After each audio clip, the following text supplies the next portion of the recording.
Eh bien, nous a dit un jour... Pourquoi ne racontez-vous pas d'histoire? Des histoires drôles, bien entendu. Oui, car le public aime l'histoire drôle. Il aime l'histoire marseillaise. Il adore l'histoire écossaise. Il goûte l'histoire corse. Et il raffole de l'histoire de fou. Voici donc ce soir l'histoire de France.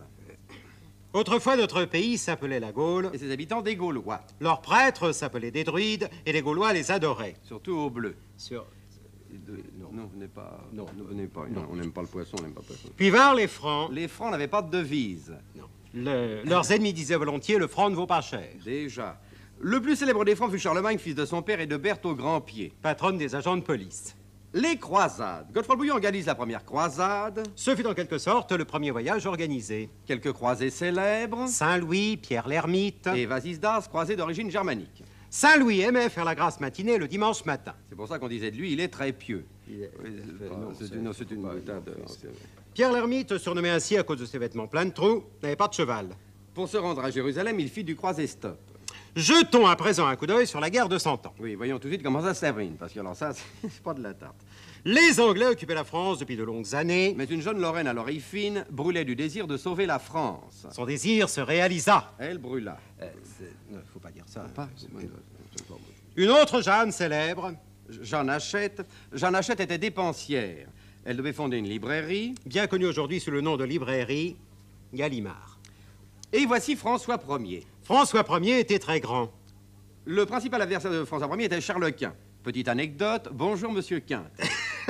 Vous toussez, sire? Oui, j'ai une quinte. Carré d'as, j'ai gagné. Et pour continuer, quelques dates au hasard, 1515. Marignan. 1516. 1516. Oui. Ça, je vois pas du tout. Eh bien, premier anniversaire de la bataille de Marignan. Ah, bah, qui était Christophe Colomb?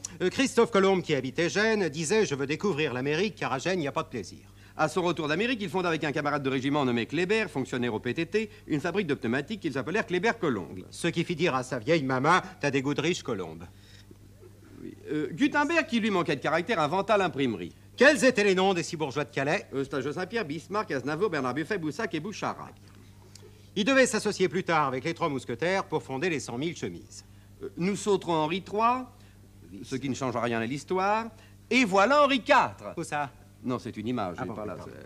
Henri IV inventa la poule au pot. Il fut en quelque sorte le précurseur des potages Liebig. Mais il fut assassiné par Ravaillac qui préférait le Royco.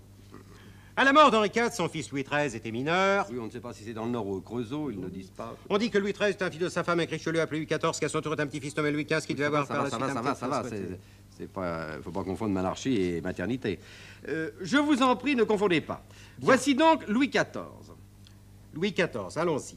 Je vous en prie. Non, c'est à vous. Non, c'est à vous. Bon, voyons les 14. Ah oui, d'accord, pardon, c'est à moi. Voilà. Bonjour, monsieur XIV. L'État, c'est moi. Oui, mais à part ça. L'État, c'est moi. Mais encore. L'État, c'est moi. Et ta sœur. C'est pas moi. Voilà. C'était une plaisanterie de l'époque. Après Louis XIV, Louis XV. Après Louis XV, Louis XVI, surnommé le déluge. Pourquoi le déluge? Parce que Louis XV avait dit « Après moi le déluge Ah, c'est c'est vrai. normal. Louis XVI est bon, mais est tourneau. » N'est jamais dans le bain, comme disait Marat. Oui. Il perd facilement la tête. La Révolution française nous le prouve. À force de crier « Vive la République », les Français ont un empereur. Napoléon Ier, qui mourut des suites de la nourriture anglaise. À propos de nourriture, parlons de la Restauration. Quelques restaurateurs célèbres. Louis XVIII. Puis nous avons Charles X, qui se fait sacrer à Reims avec ses grandes chaussures. Quelles grandes chaussures. Ben oui, en grande pompe. Ah oui, c'est vrai. Et enfin Louis-Philippe, à qui nous devons la conquête de l'Algérie. La Première République nous a donné Napoléon Ier. La seconde nous donne Napoléon III, à qui nous devons la victoire prussienne de Sedan. Et nous voici sous la Troisième République. Quelques faits au hasard. Pasteur découvre le vaccin contre la rage. Dans un moment de colère. Et en 1909, Blériot traverse la Manche. Oh, monsieur Blériot, comme vous avez maigri. Mais oui, tout le monde dit que je décolle. Voilà. Puis 14-18. 39-40. 40-45. Quatrième République. 13 mai 58. Algérie française. Et 5e République. Je pose Waterloo et je retiens Debré. Oh, vous n'avez pas besoin de le retenir, il s'accroche.